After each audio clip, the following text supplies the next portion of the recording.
வணக்கம். என்னுயிரே செல்லம்மா கதையில் உங்களுடன் இணைவது நான் குமுதா மகேஷ். தேவாவின் நண்பன் பார்த்திபனின் திருமணத்திற்கு முந்தைய தினம் நடந்து கொண்டிருந்த பார்த்திபன் கல்யாண விழாவிற்கு தேவாவும் ரதியும் சென்றிருக்க அங்கு நடந்து கொண்டிருந்த கப்பல் பார்ட்டியில் கலந்து கொள்ள வேண்டிய சூழ்நிலை. ஏதோ சாதாரண விளையாட்டுக்கள் தான் என்று நினைத்து அதில் கலந்து கொண்டவர்களுக்கு ட்ரூத் ஆர் டேர் விளையாட்டில் தேவாவின் கைக்கு வந்த மனைவியின் கன்னத்தில் முத்தமிட வேண்டும் என்ற தொண்டு சீட்டு பீதியை கிளப்பி இருக்க மெதுவாக ரதியின் பக்கம் குனிந்தவன், நீ ரிலாக்ஸாரு, இவங்க கிட்ட நான் பேசிக்கிறேன் என்று நண்பர்கள் பக்கம் திரும்பியவன், டேய் இந்த சீட்டுக்கு பதிலாக நான் வேற ஒன்று எடுத்துக்கிறேன் என்று சொல்ல, அது இதை விட மோசமாக இருக்கும், பரவாயில்லையா என்று நண்பன் ஒருவன் சொல்ல, டேய் என்கிட்ட அடி வாங்க போறீங்க என்று எதுவும் செய்ய முடியாத சூழ்நிலையில் நண்பர்களை திட்டிக் கொண்டிருந்தான் தேவா. என்னடா நீ, எதுக்கும் பயப்படாத தைரியமான ஆளு நீ போய் இவ்வளவு பயப்படுற? சரி ஒன்று பண்ணலாம், நாங்கள் எல்லாரும் திரும்பி நின்று 10 கவுண்ட் எண்ணுவோம், அதாவது 10 செகண்ட்ஸ். அதுக்குள்ளே நீ சீட்டில் எழுதி இருக்கிற டேரை செஞ்சு முடிக்கணும். சீக்கிரம், இங்கே இருக்கிற மற்றவங்களும் கேம் விளையாடணும்ல, லேட் ஆகுது நண்பர்கள் சொல்ல என்ன செய்வது என்று தெரியாமல் தேவா ரதியை பார்த்து நிற்க அதற்குள் நண்பர்கள் திரும்பி நின்று 1, 2 என்று எண்களை சொல்ல தொடங்க ரதி தன் முகத்தில் வழிந்த வியர்வையை சேலை தலைப்பில் துடைத்து கொண்டாள். அவள் முகத்தில் கலவரத்துடன் தேவாவை பார்க்க அவனும் அவள் கண்களையே பார்த்தபடி மெதுவாய் அவள் பக்கம் குனிந்தவன் நொடி பொழுதில் அழுத்தமாக அவள் கன்னத்தில் தன் இதழ்களை பதித்திருந்தான். அக்கணம் அவன் மனம் சிறகடித்து பறந்தது. இதை சற்றும் எதிர்பார்க்காத ரதியோ தன் கண்களை இறுக மூடிக்கொண்டாள். அவன் கொடுத்த முதல் முத்தத்தில் அவள் உச்சி முதல் உள்ளங்கால் வரை சிலிர்த்து போனது. தேவாவிற்கும் இது ஏதோ கனவு போலதான் இருந்தது. தன் கழுத்து பிடரி கேசத்தை கோதியபடியே மெலிய புன்னகையுடன் அவன் அவளை ஓர கண்ணால் பார்க்க அவளோ எச்சிலை விழுங்கியபடியே பார்வையை மறுபக்கம் திருப்பிக் கொண்டாள். எண்களை எண்ணிக்கொண்டிருந்த நண்பர்கள் கூட்டம் 9, 10 என்று எண்ணிக்கையை முடித்து திரும்பினார்கள். என்னடாச்சு என்று அவர்கள் கேட்க, எஸ் என்றான் தேவா அழுத்தமாக. அவர்கள் இயல்பாக விளையாட்டை மீண்டும் தொடர பந்து அடுத்தடுத்து ஒருவர் கைக்கும் மாறியது. தேவா கொடுத்த முத்தத்தில் சிலிர்த்து போய் உட்கார்ந்திருந்த ரதிக்கு மனது படபடப்பாக இருக்க, நான் வாஷ்ரூமுக்கு போயிட்டு வரேன் என்றவள் அவன் பதிலுக்கு காத்திராமல் எழுந்து செல்ல அவனுக்கும் அவள் சூழ்நிலை புரிந்தது. வாஷ்ரூமிற்கு சென்ற ரதி அங்கிருந்த கண்ணாடியின் முன் நின்றிருந்தாள். கணவனின் இதழ் பதிந்த தன் கன்னத்தை அவள் கண்ணாடியில் பார்க்க முகம் தானாய் சிவந்து போனது. தன் பிஞ்சு விரல்களால் அவன் முத்தம் கொடுத்த இடத்தை வருடினாள். உடல் செலுத்தது. தேவா எப்படியாவது நண்பர்களிடம் பேசி பேப்பரில் எழுதியிருந்ததை செயல்படுத்தாமல் சமாளித்து விடுவான் என்றுதான் ரதி எதிர்பார்த்தாள். ஆனால் அவனோ நண்பர்கள் கண்ணை மூடியதும் அசால்ட்டாக அவள் கன்னத்தில் முத்தமிட்டுவிட அவளுக்கும் அதிர்ச்சிதான், இன்ப அதிர்ச்சி. ரதி வாஷ்ரூம் சென்று 10 நிமிடத்திற்கு மேல் ஆகிவிட்டது. தேவாவின் மனம் விளையாட்டில் ஒன்றவில்லை. இவ்வளவு நேரமா என்ன பண்றா, ஒருவேளை அலறாளோ என்று நினைத்தவன், நான் அவசரப்பட்டுட்டேனா, நான் அவளை விரும்ப ஆரம்பிச்சிட்டேன், அவளை என் பொண்டாட்டியா நினைக்கவும் ஆரம்பிச்சிட்டேன். இனிமே அவள் இல்லாமல் எனக்கு வாழ்க்கை இல்லைன்னு எனக்கு தோணுது. ஆனால் அவளுக்கு என்னை பிடிக்குமான்னு தெரியலையே. அதற்கு மேல் தேவாவும் விளையாட்டில் கவனம் செலுத்த முடியாமல் போகவே அவனும் எழுந்து வெளியில் வர ரதி அவனை நோக்கி வந்து கொண்டிருந்தாள். இருள் சூழ்ந்த வானத்தில் அழகாய் கண் சிமிட்டும் விண்மீன்கள், மேக கூட்டத்தின் ஊடே ஒளிந்து விளையாடும் பெரை நிலவு, இரவு பகல் பார்க்காது தூரத்தில் ஆர்ப்பரிக்கும் கடல் அலைகள், அதிகாலை சூரியனின் வரவை எதிர்பார்த்து பூக்க காத்திருக்கும் மலரின் மொட்டுக்கள், காற்றில் கலைந்து முகத்தை மூடும் கூந்தலை தன் விரல்களால் ஒதுக்கி விட்டு கொண்டே விண்ணிலிருந்து பூமிக்கு வந்த தேவதையாய் அவள். இன்று என்னவோ பார்க்கும் அத்தனையும் அழகாக தோன்றியது தேவாவிற்கு. அவன் இத்தனை சந்தோஷத்தில் இருக்கிறான். ஆனால் அவள் மனதில் என்ன இருக்கிறது? அவள் மனதின் உணர்ச்சிகளை அறிந்துவிடும் பொருட்டு அவள் முகத்தையே உற்று நோக்கினான். ஆழ்கடலை விட ஆழமானது பெண்ணின் மனது. அதை அவள் முகத்தை வைத்து எடை போடுவது என்பது சாத்தியமா என்ன? அவள் முகத்தில் எந்த உணர்ச்சியும் காட்டவில்லை. அவள் கண்களை பார்த்தான். கண்கள் கலங்கியிருந்தது.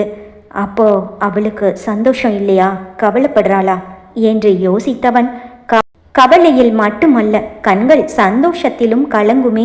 இது கவலையா இல்லை சந்தோஷமா, எப்படி கண்டுபிடிக்கப் போகிறான் அவன்.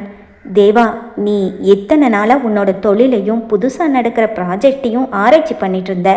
இப்போ என்னடானா ஒரு பொண்ணை ஆராய்ச்சி பண்ண ஆரம்பிச்சிட்ட. அவன் மனசாட்சி அவனை கேலி செய்ய தன் இரு கைகளாலும் முகத்தை அழுத்தமாக தேய்த்து கொண்டான். அதற்குள் ரதி அவன் அருகில் வந்துவிட இன்றுதான் முதலில் இருவரும் புதிதாய் சந்தித்து கொண்டதைப் போல ஒரு தயக்கம் இருவருக்கும். ரதி அவன் முகத்தை பார்க்கவில்லை. ஒருவேளை அவள் கோபமாக இருக்கிறாளோ? மெதுவாக தன் தொண்டையை செருமியவன், சாரி, ஃப்ரெண்ட்ஸ் முன்னாடி என்ன பண்ணுறதுன்னு தெரியல, மாட்டேன்னு சொன்னாலும் விட மாட்டேங்கிறாங்க, அதான் என்று தேவா ரதியை சமாதானப்படுத்தும் நோக்கில் சொல்ல, அதற்கு அவள் பதிலோ லேசான ஒரு தலை அசைவு மட்டுமே. அதன் அர்த்தம் பரவாயில்லை என்பதாகத்தான் இருக்கும் என்று அவன் நினைத்து கொண்டான். சரி, டின்னர் ரெடியா இருக்கு, சாப்பிட்டுட்டு கிளம்பிடலாம் அவன் சொல்ல, சரி என்பதன் அர்த்தமாய் மீண்டும் ஒரு சிறு தலை அசைவு அவளிடமிருந்து. பஃபே உணவில் ஆண் நண்பர்கள் எல்லோரும் ஒரு புறம் பேசிக் கொண்டிருக்க, ரதி பெண்கள் இருந்த பகுதியில் தேவாவின் நண்பர்களின் மனைவிகளுடன் பேசிக் கொண்டிருந்தாள். தேவா தூரத்தில் இருந்தாலும் அவன் வெளிகள் என்னவோ ரதியை தான் சுற்றி சுற்றி வந்தது. விழா முடிந்து நண்பர்கள் ஒருவருக்கொருவர் கைகுலுக்கி விடை பெற்றனர். பை, கல்யாணத்தில் மீட் பண்ணலாம் சொல்லிவிட்டு கிளம்பிய தேவா பார்த்திபனிடமும் விடை பெற்றான். தேவா, நான் ரோஹன் உனக்கு இன்ட்ரடியூஸ் பண்ணவே மறந்துட்டேன், 1 செகண்ட், எங்கே போனான்னு தெரியலையே. தன் கண்களை சுழல விட்டு தம்பியை தேடினான் பார்த்திபன். பிறகு தன் போனை எடுத்து ரோஹனுக்கு அழைத்தான். அவனிடமும் பேசிவிட்டு போனை வைத்தவன், அவன் அவனோட ஃப்ரெண்ட்ஸ் குரூப்ல இருக்கானா, 2 நிமிஷத்துல வந்துடுவான் என்று சொல்ல, ஓகே வெயிட் பண்ணுறேன், வரட்டும் என்றான் தேவா. பார்த்தி, நாங்கள் கிளம்புறோம் என்று சொன்ன மற்ற நண்பர்களை கார் வரை சென்று வழி அனுப்பினான் பார்த்திபன். தொழில் சம்பந்தமான ஃபோன் கால் வர தேவா தன் இடது கையை பாக்கெட்டில் வைத்து கொண்டு வலது கையில் ஃபோனை எடுத்து பேசி கொண்டிருக்க, அவனுக்கு 2 அடி தள்ளி நின்றிருந்த ரதி தூரத்தில் தெரிந்த கடல் அலைகளை ரசித்து பார்த்து கொண்டிருந்தாள். லட்டு என்று ரதியின் முன்னால் நின்றிருந்தான் ரோஹன். அவன் என்ன சொல்கிறான் என்று புரியாமல் ரதி அவனையே பார்க்க, நான் சொன்னது கேட்கலையா, லட்டுன்னு சொன்னேன் என்று அவன் சொல்லி முடிக்கவும், யாருடா நீ? அவன் சட்டை காலரை இறுக பிடித்திருந்தான் தேவா. ஹலோ, என்ன பண்றீங்க? ரோஹன் சத்தமாய் கேட்க, என்ன பண்றீங்க, விடுங்க. ரதியும் தேவாவின் கையை விடுவிக்க முயற்சித்து கொண்டிருந்தாள். அதற்குள் பார்த்திபன் அங்கு வந்து விட்டான். தேவா, அப்படியே என்னோட சார்பாவும் அவனுக்கு 2 போடு. நான் சொல்லல, என் தம்பி ரோஹன் இவன் தான். இப்போ உன்கிட்டையும் கலாட்டா பண்ணிட்டானா? பார்த்திபன் சொல்ல, ரோஹனை பார்த்து முறைத்தபடியே தன் கையை அவன் சட்டை காலரிலிருந்து எடுத்து கொண்டான் தேவா. அண்ணா, உங்களோட ஃப்ரெண்டா? ரொம்ப கோபக்காரராக இருப்பார் போல இருக்கே. பிரதர், டெய்லியும் காலையில் பிராணாயாமா பண்ணுங்க, அப்புறம் மெடிடேஷன் பண்ணுங்க. உங்களுக்கு கண்ட்ரோல் பண்ண முடியாமல் கோபம் வரும்போது 10, 9, 8, 7ன்னு ரிவர்ஸில் கவுண்ட் பண்ணுங்க. நீங்கள் 1ன்னு சொல்லி முடிக்கும்போது உங்கள் கோபம் காணாமல் போயிருக்கும். கண்டிப்பாக என்னைக்கே ட்ரை பண்ணி பாருங்க. அவன் சீரியஸாய் பேசிக்கொண்டிருக்க அவன் பேசுவதை கேட்டு சிரித்து கொண்டாள் ரதி. அவனாவது நேருக்கு நேர் சொல்கிறானே என்ற சந்தோஷம் அவளுக்கு. டேய் பார்த்தி, அவனை கொஞ்சம் சும்மா இருக்க சொல்லு, இல்லைனா உன் தம்பின்னு கூட பார்க்க மாட்டேன், 4 சாத்து சாத்திடுவேன். அப்புறம் உன் கல்யாணத்துக்கு இவன் ஹாஸ்பிட்டலில் தான் இருப்பான் தேவா சொல்ல, என்ன பிரதர், பார்ட்டியில் ஸ்வீட் கொடுத்தது ஒரு தப்பா என்று தன் கையில் இருந்த ஸ்வீட் பாக்ஸை காட்டினான் ரோஹன். அதில் நிறைய லட்டுக்கள் இருந்தது. லட்டு எடுத்துக்கோங்கன்னு சொன்னேன், அதுக்கு போய் சட்டை பிடிக்கிறதெல்லாம் ரொம்ப ஓவர்.